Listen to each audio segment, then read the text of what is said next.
E quando vi as cenas gravadas, fiquei muito insatisfeito com o que tinha feito na cena. Em 1962, quando O Sol é para Todos catapultou Gregory Peck ao auge da fama, ele era universalmente considerado a personificação da virtude em meio às tentações de Hollywood. No entanto, por trás da fachada serena e dos olhos calorosos, Peck abrigava uma obsessão avassaladora. Ele detestava o caos e a hipocrisia de Hollywood mais do que qualquer outra pessoa. Certa vez, um ator entrou no set com uma mala cheia de bebidas alcoólicas e 3 cobras, deixando Peck tão impotente que ele exclamou: "Não posso trabalhar num circo desses!" Outro chegou a levar uma arma de verdade para o set, só para testar o realismo. Uma bala quase deixou o assistente de direção surdo, e Peck ficou tão furioso que saiu do set gritando: "Assinei um contrato para fazer filmes, não para lutar na guerra!" Quais são as estrelas que irritam Peck? E o que elas fizeram para que Gregory Peck perdesse o controle? Prepare-se, pois esta história fará você enxergar São Gregório sob uma perspectiva completamente diferente. Marlon Brando, o herege com bebida e 3 serpentes. Gregory Peck quase abandonou o projeto. O filme Missouri Breaks só aconteceu por causa de Marlon Brando. Antes de assinar o contrato, Peck foi tranquilizado pelo produtor de que Brando havia mudado, tornando-se mais calmo e profissional. Mas, ao chegar a Montana com a equipe, ele percebeu que havia sido enganado. Brando apareceu com uma mala cheia de bebidas alcoólicas, 3 cobras de estimação e um pianinho de brinquedo que ele chamava de sua ferramenta de transferência de energia emocional. Todas as manhãs, Brando sentava-se sozinho em um canto do set, tocando notas e murmurando: "Hoje vou atuar usando a cor azul." Peck, um homem que valorizava profundamente a disciplina, começou a desmoronar sob o caos. Ele perguntou, em completo desespero: "O que diabos ele está fazendo?" Um membro da tripulação respondeu: "Não temos certeza. Ele diz que é uma nova maneira de se conectar emocionalmente." Mas a tragédia não parou por aí. O contraste gritante entre as 2 estrelas atingiu seu ápice. Peck chegou ao set pontualmente às 7 horas da manhã, revisando meticulosamente cada página do roteiro, preparando-se para a grande cena. Brando, por outro lado, apareceu às 11h30 da manhã usando um gorro de lã, puxado para baixo sobre a cabeça, segurando um pombo vivo. Ele declarou descaradamente na frente de toda a equipe: "Hoje ele vai atuar comigo. Quero que o público sinta a amizade entre um homem e um espírito livre." Todo o set ficou em silêncio diante da arrogância. Quando a cena começou, Brando não conseguiu pronunciar uma única fala corretamente. Ele soltou o pombo no ar, observando-o com um olhar distante, ignorando completamente Peck, que permanecia imóvel com o roteiro inútil na mão. Peck ficou profundamente ofendido. Alguns dias depois, Brando começou a sussurrar suas falas, tornando impossível para o microfone captá-las. Testemunhando o desastre iminente, Gregory Peck chegou ao seu limite. Ele se virou para o diretor Arthur Penn, com a voz suplicante: "Preciso consultar um psiquiatra." O diretor Arthur Penn imediatamente puxou Brando para um canto, mal conseguindo se conter para não gritar: "Marlon, isto é um filme, não um exorcismo." Gregory não consegue acompanhar seu estilo de atuação. Brando apenas riu, acendeu um cigarro e disse baixinho, em voz alta o suficiente para Peck ouvir: "Então deixe-o tentar vivenciar isso." Naquela noite, Peck estava sentado sozinho no bar do hotel, enquanto Brando estava no extremo oposto do salão. Apenas algumas mesas os separavam, mas eles se comportavam como se o outro não existisse. Brando ria alto, com o vinho do amigo transbordando de seu copo. Peck permanecia rígido, o olhar frio fixo em seu uísque. Nenhum dos dois disse uma palavra, mas o silêncio era mais denso que o ódio. Anos depois, quando perguntado sobre Gregory Peck, Brando apenas torceu o lábio e respondeu secamente: "Greg é como uma estátua da vitória, bonito, frio e sem alma." E quando Brando faleceu, um repórter perguntou a Peck se ele sentia algum arrependimento. Peck hesitou e respondeu rapidamente: "Não, ele mereceu." Brando tinha ido embora, mas a tempestade que ele deixou para trás estava longe de terminar. Gregory Peck pensou que nunca mais teria que suportar outra presença caótica no set, até conhecer a próxima. Frank Sinatra, a estrela irreverente que enlouqueceu Peck. Frank Sinatra e Gregory Peck quase se confrontaram fisicamente no set de Captain Newman, M.D. Peck era o tipo de ator que chegava às 6 da manhã, Sinatra era o oposto. Muitas vezes chegava depois do almoço, às vezes ainda com cheiro de álcool, obrigando a equipe a esperar até às 11h30. No entanto, ninguém da equipe, do diretor David Miller aos técnicos de som e iluminação, ousou protestar ou insistir para que Sinatra chegasse logo. Sinatra estava então no auge de sua carreira, não apenas como ator vencedor do Oscar, mas também como um ícone cultural global com uma lendária trajetória como cantor. A falta de profissionalismo de Sinatra foi uma afronta a Peck. Assim, quando Sinatra chegou atrasado e indiferente, Peck disse calmamente ao diretor: "Se ele não estiver sóbrio, vou abandonar este filme." O diretor Miller, plenamente consciente do poder de Sinatra, só pôde implorar: "Greg, este é o Sinatra. Você não quer morrer, então não o provoque." Para um cantor de cabaré como Sinatra, fazer filmes era apenas um passatempo. Durante uma cena, enquanto Peck estava intensamente imerso em sua atuação, Sinatra quebrou deliberadamente o clima assobiando e cuspindo repetidamente. Peck parou, olhou diretamente para Sinatra, que apenas zombou, dizendo: "Desculpe, São Gregório." Quando um assistente ingênuo comentou que Peck realmente se parecia com um padre. Sinatra deu uma gargalhada, ergueu o copo e zombou: "Um padre? Não, ele é São Gregório, o santo mais chato de Hollywood." A tensão explodiu de vez durante a cena final do diálogo. Sinatra chegou 3 horas atrasado, exalando uísque. Quando o diretor o incentivou, ele rugiu: "Não preciso disso. Já cantei no Caesar's Palace. Sei o que é emoção." E Peck pegou o roteiro, colocou-o de volta na frente de Sinatra e disse suavemente: "Não estamos atuando em uma boate." Sinatra olhou para Peck, zombou e disse: "Então vá fazer o filme sozinho." Embora Peck tenha concluído seu papel, ele nunca olhou na direção de Sinatra durante as cenas em que contracenaram. Mesmo após o lançamento do filme, Gregory recusou todas as coletivas de imprensa às quais Sinatra compareceu. Ironicamente, esse mesmo conflito criou uma forte atração na tela. Um crítico escreveu: "Peck oferece controle e Sinatra oferece caos. Combine os dois e você terá uma dinâmica impressionante." Mais tarde, quando questionado sobre sua experiência filmando Captain Newman M.D., Peck disse: "Frank era talentoso, mas absolutamente horrível." Em uma entrevista final, quando perguntado se voltaria a trabalhar com Sinatra, Peck simplesmente sorriu. "Prefiro atuar com uma cadeira vazia, assim não cuspo na cara das pessoas." Mas Frank Sinatra foi apenas o começo. Alguns anos depois, Gregory Peck enfrentaria outro homem, que ele descreveu como a experiência mais terrível de sua vida. Para Gregory Peck, seu único encontro com Richard Burton foi a experiência mais terrível que ele já teve que suportar. Eles se conheceram em uma festa luxuosa em Beverly Hills. Burton entrou com um copo de uísque na mão, sua voz ressoando como se estivesse narrando uma peça épica.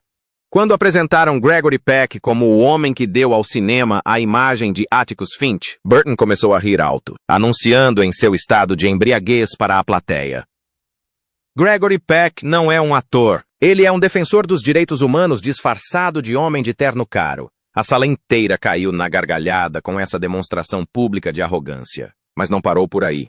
Em festas subsequentes, Burton continuou a zombar de Peck, chamando-o de São Gregório ou o homem que finge viver virtuosamente. Mesmo quando questionado sobre Gregory Peck em entrevistas, Burton ria baixinho. "Ele age como se estivesse discursando nas Nações Unidas." Em 1965, quando Burton estava no auge de sua carreira, um projeto cinematográfico convidou tanto ele quanto Peck para colaborarem. O roteiro foi enviado primeiro para Peck. Peck leu apenas algumas páginas, jogou-o sobre a mesa e disse friamente: "Posso atuar com qualquer um, menos com um idiota arrogante como ele." O projeto foi cancelado em 48 horas. O profissionalismo e a reputação de Peck eliminaram a possibilidade de colaboração, representando um duro golpe para a arrogância de Burton. Mais tarde, Burton confidenciou a um jornalista britânico que detestava Peck profundamente, devido à sua reputação impecavelmente boa. Peck é uma mentira amplamente aceita. Burton zombou. Ele exibia abertamente todos os seus vícios e defeitos, desde a bebida e casos escandalosos até explosões de raiva no palco. Para Burton, essa era a verdade da arte e da vida. Mas Peck era o oposto. Ele parecia nunca tropeçar. Burton via essa perfeição como um ato de cruel engano contra si mesmo. "Toda vez que vejo o rosto de Peck, dá vontade de vomitar", disse Burton. "Ele é minha consciência. A vergonha que sempre tento negar. Ele prova que se pode viver sem loucura, sem álcool, sem pecado. E isso me enlouquece. Odeio o que ele me obriga a ver em mim mesmo. Em 1984, Richard Burton faleceu. No dia seguinte, os principais jornais republicaram a antiga citação de Burton como um símbolo de arrogância. Um repórter procurou Peck, perguntando se ele gostaria de compartilhar algo. Ele olhou para o horizonte e respondeu lentamente: "Um homem como Burton não precisa que eu diga mais nada." Se Frank Sinatra testava sua paciência, a pessoa seguinte era ainda mais detestável. Era um confronto simbólico entre duas almas, representando as duas metades da América. Quattro. John Wayne. As duas almas opostas da América. John Wayne e Gregory Peck se odiavam profundamente. Wayne apoiava abertamente a Guerra do Vietnã. Em contrapartida, Peck assinava petições contra a guerra e defendia os direitos civis. Portanto, aos olhos de Wayne, Gregory Peck era um fraco disfarçado de moralista. Essa tensão latente explodiu em uma festa em Los Angeles. Em 1971, Wayne, vestindo uma camisa de couro, estava no meio da multidão de produtores e estrelas de Hollywood. Ergueu seu copo e rosnou: "Se a América estivesse cheia de gente como Gregory Peck, já teríamos perdido antes do primeiro tiro ser disparado." A sala caiu na gargalhada, mas apenas por um instante, antes que o clima se tornasse tenso. Gregory Peck, sentado a uma mesa distante, tomava um gole de vinho calmamente. Então, levantou-se e disse: "E se a América estivesse cheia de gente como você, jamais saberíamos o que é a paz." A tensão pessoal rapidamente se transformou em uma disputa pública. Ambos se recusavam a comparecer a qualquer evento em que o outro estivesse presente. Quando o American Film Institute os convidou para participar de um painel de discussão sobre heróis do cinema americano, Peck recusou categoricamente, afirmando: "Não quero dividir a fama com ele." O destino pregou uma peça cruel quando, em 1970, a Universal propôs que eles coestrelassem Rooster Cogburn, a sequência de Bravura Indômita. O contrato estava quase finalizado, mas quando Wayne ouviu o nome de Peck, jogou o roteiro na mesa e gritou: "Não vou atuar com esse anti-americano." A reação de Peck foi igualmente feroz. Ele disse ao diretor: "Prefiro morrer." A situação se intensificou quando Wayne se envolveu em movimentos de extrema-direita, enquanto Peck discursava no Congresso. Durante 20 anos, eles nunca se cumprimentaram. Quando se cruzavam no corredor do Oscar, Wayne frequentemente virava o rosto, enquanto Peck parava para ajeitar a gravata, um gesto pequeno, porém desdenhoso. No final da década de 70, quando John Wayne lutava contra o câncer, um repórter perguntou a Peck se ele planejava visitá-lo. Peck ficou em silêncio por um momento e depois disse: "Rezo por sua alma, mas ainda não consigo suportar olhar para o seu rosto." Quando Wayne morreu em 1979, bandeiras de Hollywood tremularam às 13h30. Centenas de estrelas enviaram flores, mas Gregory Peck não compareceu ao funeral. Ele enviou apenas uma breve carta à família Wayne com uma mensagem sucinta: "Meus pêsames." Gregory Peck nunca soube. Depois de John Wayne, houve outra pessoa que o enfureceu de uma maneira completamente diferente, não por arrogância ou oposição política, mas por seus discursos desconexos a ponto de parecer insano. Orson Welles, o lunático que adorava devagar. Orson Welles foi um dos raros gênios de Hollywood, mas também foi o homem que fez Gregory Peck, famoso por sua compostura, perder o controle pela primeira vez. Desde o primeiro dia de filmagem de Moby Dick, a atmosfera no set era sufocante. Peck chegou na hora, pronto para o papel assombroso de Ahab. Tudo parecia bem até que, 2 horas depois, a equipe ainda não havia encontrado Orson Welles, o ator que interpretava o Padre Maple. Nesse instante, Welles, com seu jeito peculiar, entrou no set, exalando fumaça de cigarro e cheiro de vinho. Quando o diretor John Huston o repreendeu pelo atraso, Welles apenas zombou e passou o braço em volta do ombro de Peck com um ar debochado, dizendo: "Vamos lá, pessoal, não vamos pegar tão pesado uns com os outros." Peck franziu a testa e afastou o braço com um gesto brusco. O desrespeito de Welles pelo tempo e pelos colegas havia ultrapassado os limites para Peck. Depois disso, as coisas só pioraram, com Welles intervindo constantemente, mudando diálogos, alterando ângulos de câmera e até mesmo anulando as instruções de Huston. Ele interrompeu Peck durante uma cena de oração, murmurando como um louco: "Ahab está louco por causa de Deus." Durante a cena do sermão no navio, Welles decidiu interpretar as falas à sua maneira, com uma voz profunda, frenética e hipnotizante, completamente diferente do roteiro. Peck ficou fora do enquadramento, observando-o agir como alguém possuído por um espírito divino. Quando o diretor gritou: "Corta!", Welles continuou a devagar, olhando diretamente para Peck. "Veja, isso é loucura. Você nunca vai entender, Gregory. Você não entende nada. A essa altura, Peck estava furioso. O pensamento passou pela sua cabeça. Deus me perdoe por não ter lhe dado um soco. Mas Wells não deu atenção, olhando para o céu e jogando a cabeça para trás. Ele não sabe o que é loucura. Que criatura patética. A partir daquele dia, Peck começou a evitá-lo. Wells, por sua vez, insistiu que sua cena salvaria o filme inteiro. Que nada. Em uma entrevista, quando perguntado sobre Wells, Peck respondeu com pouco entusiasmo. Como posso dizer? Ele era como um homem que caiu do céu. Anos depois, Wells contou a história. Em uma conversa com os alunos, ele zombou. Gregory Peck é um bom homem, mas lhe falta um pouco de tempero. Eu só queria provocá-lo um pouco. Depois de Moby Dick, Gregory Peck nunca mais trabalhou com ninguém com uma personalidade semelhante à de Orson Welles. Ele evitava projetos excessivamente artísticos, optando apenas por filmes com mensagens morais claras. A experiência com Welles o ajudou a entender que genialidade nem sempre vem acompanhada de integridade. Mas, depois de todos os homens barulhentos, arrogantes e insanos que Peck havia enfrentado, a pessoa que lhe causou o maior conflito interno jamais disse uma palavra. Sem contestação, sem insulto, simplesmente a sua existência. E essa mera existência bastava para fazer Gregory Peck sentir-se como se estivesse a desaparecer. Montgomery Clift, o fantasma que fazia Peck sentir-se obsoleto. Gregory Peck nunca o disse explicitamente, mas todos sabiam que ele tinha inveja de Montgomery Clift. Clift chegou a Hollywood como um vento estranho, quieto, gentil e de uma fragilidade comovente. Enquanto isso, Peck, famoso por sua compostura, começou a sentir sua própria estrela se apagando em meio aos holofotes deslumbrantes. Em 1960, o diretor Carl Foreman convidou Clift para uma audição para um papel em Os Canhões de Navarone. A audição durou apenas 20 minutos, mas ninguém conseguiu esquecê-la. Clift falou muito pouco, sua voz ligeiramente rouca, seus olhos marejados, seu olhar trêmulo, como se estivesse revivendo uma ferida real. Todo o set ficou em silêncio. Foreman fez uma declaração emocionante. Brilliant. Ele é a alma do filme. Quando a notícia chegou a Peck, ele estava no auge da fama. Mas essa fama de repente pareceu terrivelmente frágil. Clift, o jovem ator com um estilo completamente diferente, havia apresentado a Hollywood um novo conceito, um tipo de herói que não precisava de músculos. Peck ligou imediatamente para seu agente, com a voz tensa. Eles estão procurando um protagonista masculino, completamente oposto a mim, não é?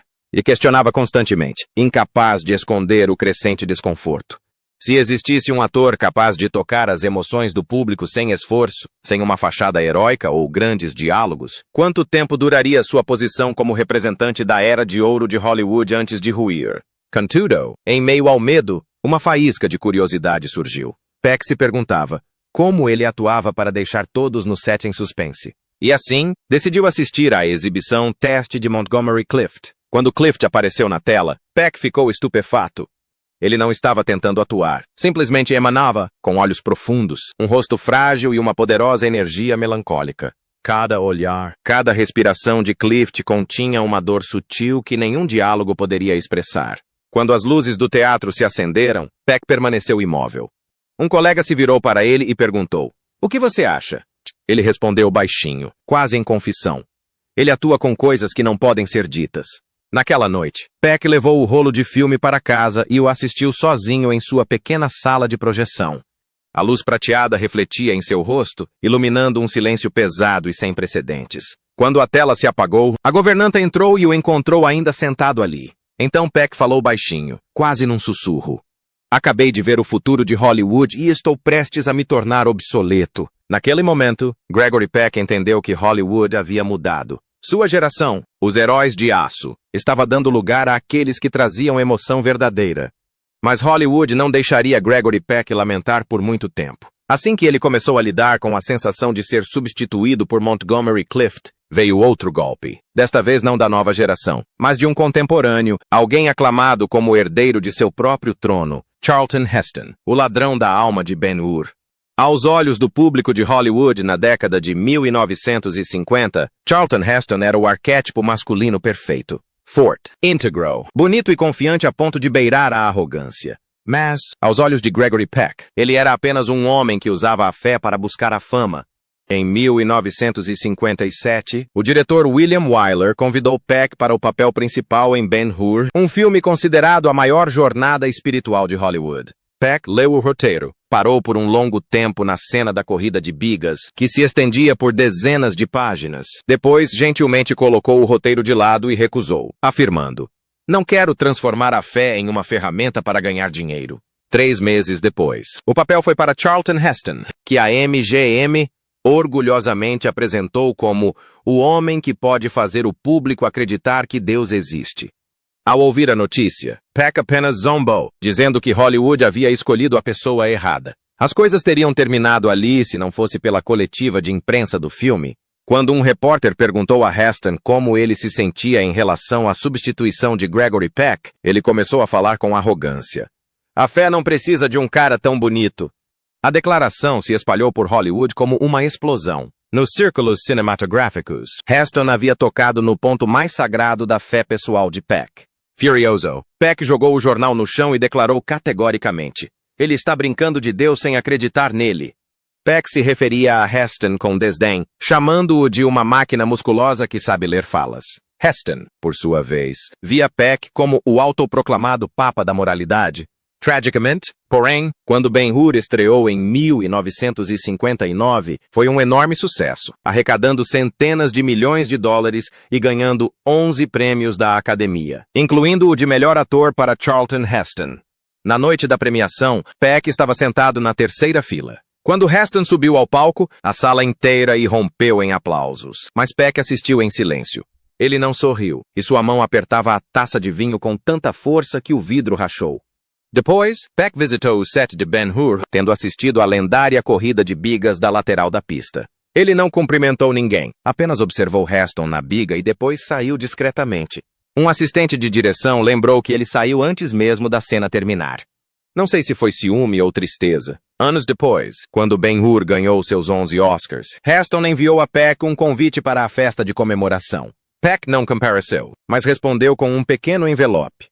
Dentro havia um pedaço de papel com apenas 2 palavras: fé. Ninguém em Tom Little entendia o seu significado, exceto Wyler, pois ele sabia que, para Peck, Ben-Hur não era apenas um papel perdido, era um símbolo de traição artística, onde a fé era substituída pela ambição.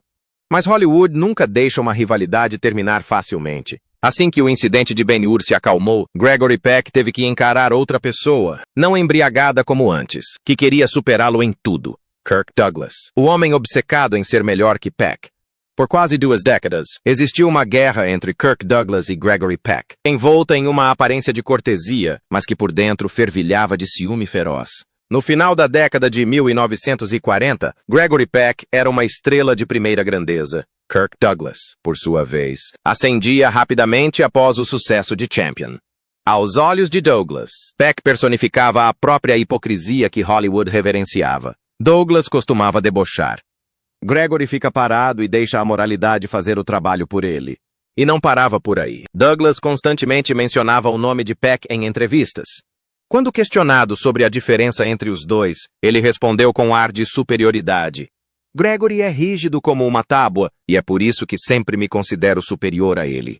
A frase se espalhou por Hollywood, alimentando o ressentimento latente entre os 2 homens poderosos. O ápice ocorreu na cerimônia do Oscar de 1963, quando Gregory Peck ganhou o prêmio de melhor ator por To Kill a Mockingbird, O Sol é para Todos, no icônico papel do pai exemplar Atticus Finch. Toda a plateia se levantou em aplausos. Na última fila, Kirk Douglas deu uma risadinha irônica e disse em voz alta: "Se ele fosse mesmo Atticus Finch, Hollywood não seria tão hipócrita." Algumas pessoas se viraram para olhar, incluindo Peck. Ele não disse nada, apenas lançou um olhar fugaz. Mais tarde, quando questionado sobre seus sentimentos após a cerimônia, Peck simplesmente respondeu que gostava de se exibir. Douglas escolheu papéis intensos e viscerais, trilhas de glória como Spartacus. Essa obsessão gradualmente transformou Douglas na versão oposta de Peck, temperamental, competitive e isolado. Enquanto Peck se tornou o símbolo da retidão, Douglas foi taxado de lobo velho, sempre ávido por fama. Quando a Columbia Pictures convidou ambos para estrelar Os Heróis de Telemark, o diretor Ray Bolton, de 1960, relatou que Peck recusou categoricamente desde o primeiro encontro. Ele simplesmente disse: "Não quero ficar ao lado de um homem que só age com o queixo e gritando." Douglas ouviu o comentário e ficou furioso. Chamou Peck de hipócrita com a coroa de ouro. dizendo que Peck era apenas um produto de relações públicas, um homem polido para parecer um santo. A partir daí, tornaram-se dois polos irreconciliáveis na mesma Hollywood. Um acreditava no intelecto e na moralidade, o outro no instinto e no poder. A rivalidade perdurou até a década de 1980. Em uma entrevista, quando perguntado quem era a última verdadeira estrela da Era de Ouro, Douglas respondeu: Gregory Peck pode ser uma estrela, mas eu sou um ser humano real, e prefiro ser uma pessoa real do que um ídolo construído sobre mentiras. Gregory Peck nunca respondeu. Apenas sorriu com um olhar cansado. Algumas pessoas passam a vida inteira tentando provar que não são inferiores a ninguém, e depois se esquecem de que ninguém mais está prestando atenção. Em 2001, quando Douglas já era idoso e sofreu um derrame, um repórter mencionou a rixa entre ele e Peck. Douglas disse, em meio a lágrimas: Greg sempre foi a pessoa que eu desprezava, invejava, ao mesmo tempo, queria ser como ele. E Peck, ao saber da doença de Douglas, fez apenas um único comentário: não o odeio mais. Apenas lamento que nunca tenhamos nos entendido. A história deles não é apenas um conflito entre duas estrelas. É a tragédia de duas almas exaustas. Gregory Peck acreditava que a verdade reside no silêncio, enquanto Kirk Douglas acreditava que apenas os gritos faziam as pessoas se lembrarem. Mas, no fim, a história só se lembra de uma coisa: nenhum dos dois jamais esqueceu o outro. Hollywood, o lugar que o mundo ainda chama de fábrica de sonhos glamourosa, é na verdade um palco gigantesco construído sobre ilusões. Sob a superfície brilhante, escondem-se profundas rachaduras de falsidade, onde a fé é manipulada, os sorrisos são editados e a emoção tem prazo de validade. Ali, a paixão é empacotada, a dor é pós-produzida, e o amor precisa ser censurado antes de ser lançado ao público. A fama se torna moeda de troca, o corpo uma ferramenta e a solidão uma dívida que ninguém consegue pagar completamente. Cada cena é perfeitamente encenada. Cada lágrima, cada beijo é enquadrado com a precisão necessária. Até a verdade precisa ser cortada para caber no horário nobre. A luz já não ilumina a alma, mas cega as pessoas, fazendo-as esquecer que estão sendo vendidas aos poucos.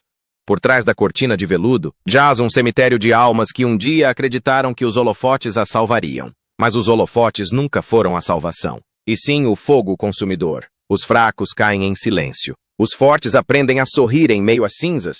Porque em Hollywood, até a dor precisa parecer bela. Chamam isso de sonho americano. Mas se você ficar parado tempo suficiente em meio aos aplausos e ao caos dos flashes da fotografia, ouvirá outro som. Fraco, cru e humano. O suspiro daqueles que um dia acreditaram na luz, antes de perceberem que a luz nunca lhes pertenceu.